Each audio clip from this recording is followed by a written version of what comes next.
Good day. What a beaut of a specimen here, and in its natural habitat. This is an Oracle Arms 2311, and it's just beautiful lines. You really can't, appreciate how beautiful these are unless you get to see them up close and personal. Now, one of the things that I've recently discovered that is, it is very protective of its magazine, so you have to be careful. But when studying them, you kind of have to take some risks. But to show it that I mean it no harm, I'm going to give it a kiss. Oh, it's angry! It's still angry!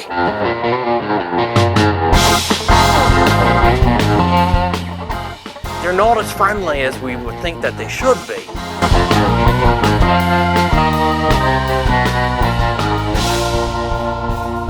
Hey guys, welcome back to the Untrained Unprofessional Workbench. I'm Nobody, and thanks for being here.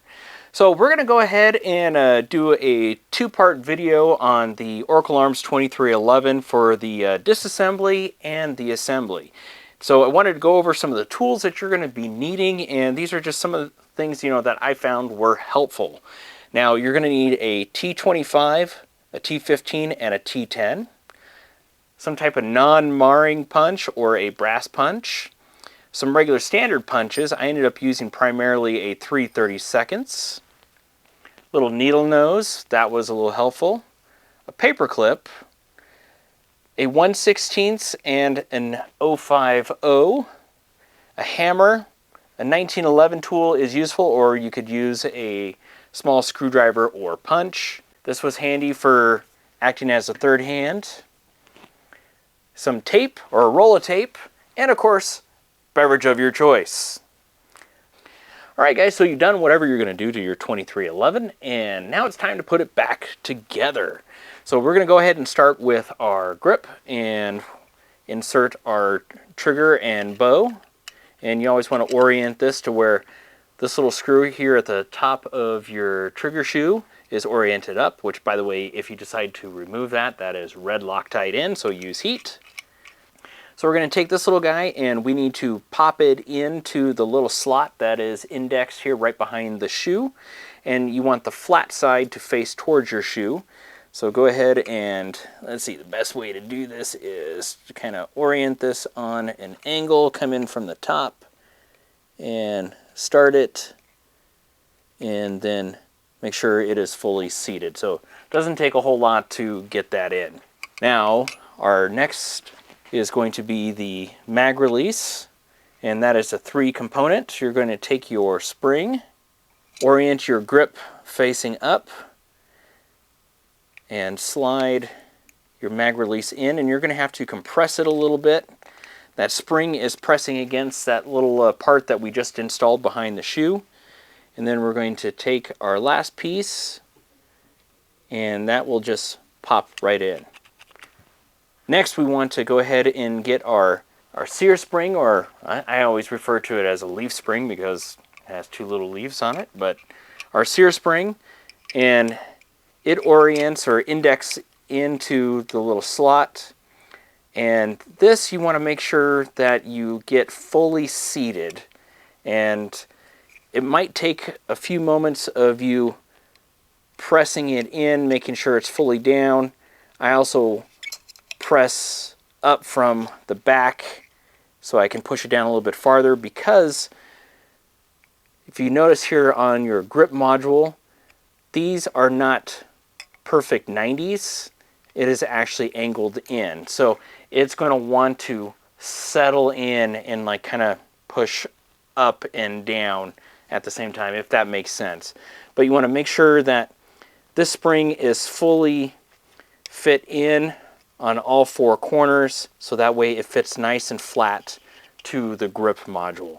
If it does not fit flat to the grip module, wow, say that fast for some reason, fit flat. Anyway, so if it does not fit flat to your grip module, what will happen is you get this mainspring housing in, you're going to have to push down because it's going to interfere with that spring. But there is a gap as you compress this in that you're going to have to overcome. If you don't get that fully flat for this mainspring housing, what will happen is that these little tabs on your mainspring housing will pry up and break the little grip module tabs that hold this mainspring and Sear spring assembly together. So it's a critical step that you want to take your time and make sure you do, but once you do get it, no problem. Okay, our mainspring housing, which I don't take apart. I haven't taken it apart because it looks like it's going to want to be like 10 things all at once to have happen. It's probably like a special little jig or something. I don't know. I'm not going to worry about it. There's no reason for me to take it apart. But you're going to want to set this in, okay? And then before you start pulling down on it, you're going to want to press firmly against the grip module so that way it seats flat, and then you're going to pull down as you're pressing firmly against it. Okay, now it can go down farther than that, so you're going to line up your bottom here because it's going to index here at the bottom of your grip, and once it sits about like that, you're golden. Not too scary, but as long as you know what to look for, you're not going to break anything and have to buy something that you weren't planning on. Let's go ahead and set that aside. Let's focus on our frame. Now, if you took this apart, then you're going to go ahead and put it back together. It's not that hard. I have faith in you. Let's go ahead and focus on our hammer, sear, and our disconnector. Your disconnector, you're going to have this flat facing down towards your bench. You're going to have the nose of your sear facing up. And go ahead and get your pins ready to go. You're going to take your sear and your disconnector and you're going to insert it into the disconnector hole. And now I just need to line up my disconnector and sear. There we go. So first pin is in. Now we're going to go ahead and do our hammer. I'm going to drop the strut down through. Drop my hammer pin in. Okay, so our next step is we're going to go ahead and mate our frame and our grip together. Okay, so as you're coming together, you're going to notice a couple things start happening right away. First thing is that your hammer strut you need to have lined up to your mainspring housing. So go ahead and get that lined up as you're gently pulling this together. The other thing that you're going to notice is that your sear spring is going to hit the bottom of your sear. So you kind of have to do 10 things at once. And this is going to be hard to show, but what I do is I come up from underneath and actually one other thing that we got to worry about. Okay, it didn't happen on this, but you have to also make sure that the bottom of your disconnector doesn't get trapped on the other side or hit the top of your trigger bow. So you want to make sure that clears also as you're pulling it together. So there's only a dozen things happening at once. So lift up your leaf spring. Make sure your hammer strut is good to go. And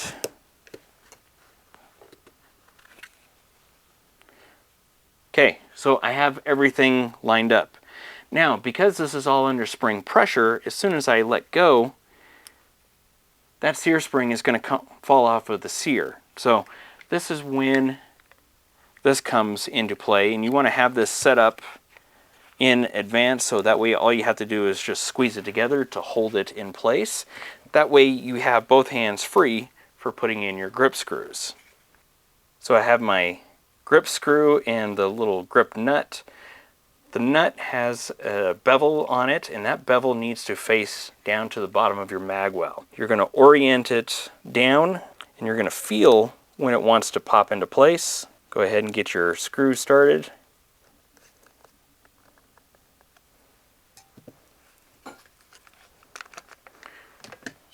Alright, so that side is done.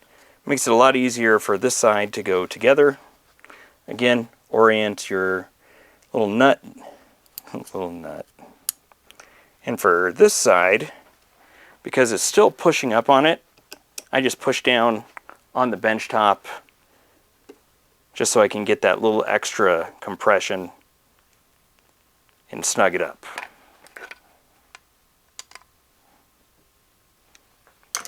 And there we are. I'm going to check for function really quick. So we're good.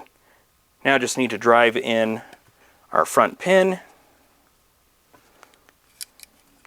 You do want to make sure that this is fully seated. So I'm just tapping with a non-marring hammer just to make sure it's seated down, and of course you can do a visual just to make sure that it's clear. And then I'm going to finish this off with a 3/32. It's a 1/8 inch pin, but I found that the 3/32 tends to work better for me. Okay, so that is assembled. Next step is we're going to take our back strap and we're going to pivot it in from the top right underneath the beaver tail and just push it in until that clicks over. We're going to assemble our magwell. We're going to take our screw that has the 1/16 Allen on it. I'm going to get that started. And you don't want this tight to where it doesn't move, because if you get it on too tight, you are not going to be able to get this little T slot, as you can notice that that's a T, into the T slot. And I said T slot, you know, or the T little nut into the T slot.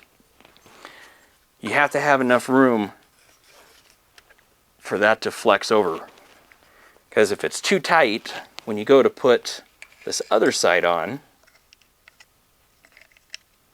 it will not compress in. So that's a problem. You got to have this wonderful little balance of loose but not too loose, but tight enough to where it holds everything on. Again, as a reminder from the disassembly video, did I talk about it in the disassembly video? Probably. This needs to be oriented in a certain way. There is a little bevel right here that needs to face towards the back of the pistol.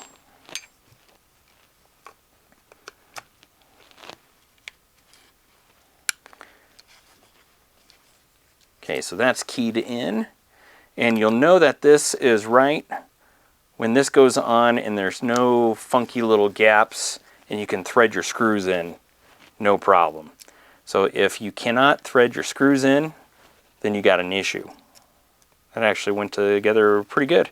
First time I did it, it took me several times to play with it, because you can put it together super loose, but I'd rather find that edge to where it's just tight enough to allow the assembly to go together. Let's go ahead and put our thumb safety in. We're going to go ahead and start with the right side, and we're going to just drop it into place and flip it forward. Lock our hammer back. We're going to take our little plunger assembly. Now if you haven't done so already, there's a little mod that you can do to this where you put a slight little kink into the spring, and it keeps this from shooting out when you take the the thumb safety out. Slide that guy in.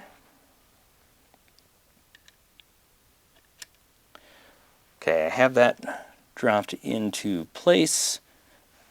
You want to make sure, here, let me backtrack a second. Okay, how this locks together is you got a little tab and you got a slot. So when you put this back together, you want to have these oriented on the same plane so that tab and slot can interlock together. Okay, so I'm going to angle these slightly up, and then I am going to take my little 1911 tool. I'm going to compress that little detent assembly, and I might have to wiggle her in just a little bit. There we go. Should snap in and be fine. Check your safety. Our lower is assembled. Let's go ahead and focus back on to our slide and get this assembled. We're going to start with our extractor. Now if you remember, this extractor has to go in a certain way. So what you want to do, take your spring, drop it into the rear pocket, hold the skinny little tab, and you're going to hook it around the front and over onto the spring. Take your small little screw, go ahead and insert that guy in, and just thread it in until it stops. Now you don't have to crank this thing on because it's going to have a slide plate or a rear sight plate on it, so it'll keep it from backing out. So you just want to go until it stops. Nice and easy. Let's go ahead and put our rear sight plate on, and I am just going to fit it over that little tab, which if you notice you have a little tab slot with a raised tab here on your slide. So get that lined up. I'm going to push down a little bit. I'm also going to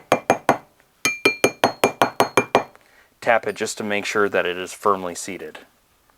And then you're going to go ahead and put your Loctite on it. I'm not going to do it for this video because it's not important for what I am doing. This is for demonstration purposes. This is a T15 screw here that you're going to go ahead and screw on down. We're going to go ahead and reinstall our firing pin spring, and firing pin stop. You'll notice that there's a round part and then a flat. The round is going to be at the bottom of your slide and it's going to face the shooter. Go ahead and insert your firing pin and spring. Now here's the fun part, because this will want to launch on you, so go ahead and get your firing pin stop lined up into the slot so you're not trying to do this under spring pressure. Keep your fingers or hand over it, because if it slides off you can stop it.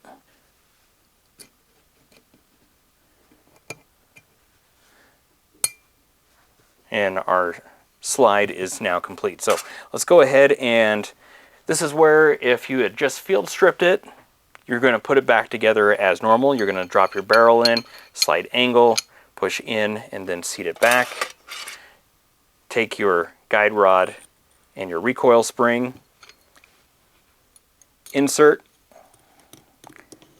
compress, and drop in.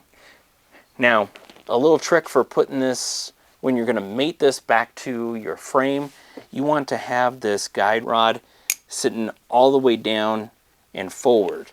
And you'll know there should be a gap that almost takes a 1/16, or at least on mine. It just almost wants to take it. Now, if it is sitting too high and right up against this little lug area, it will not fit into your frame. So you want to make sure that this is fully down and seated to where you have almost a 1/16 gap. At least that's what I have found on mine. Okay, so now we can take our slide and put it on our frame. Drop the slide stop in. Going to pull it back until you get to your little partial circle and press it in.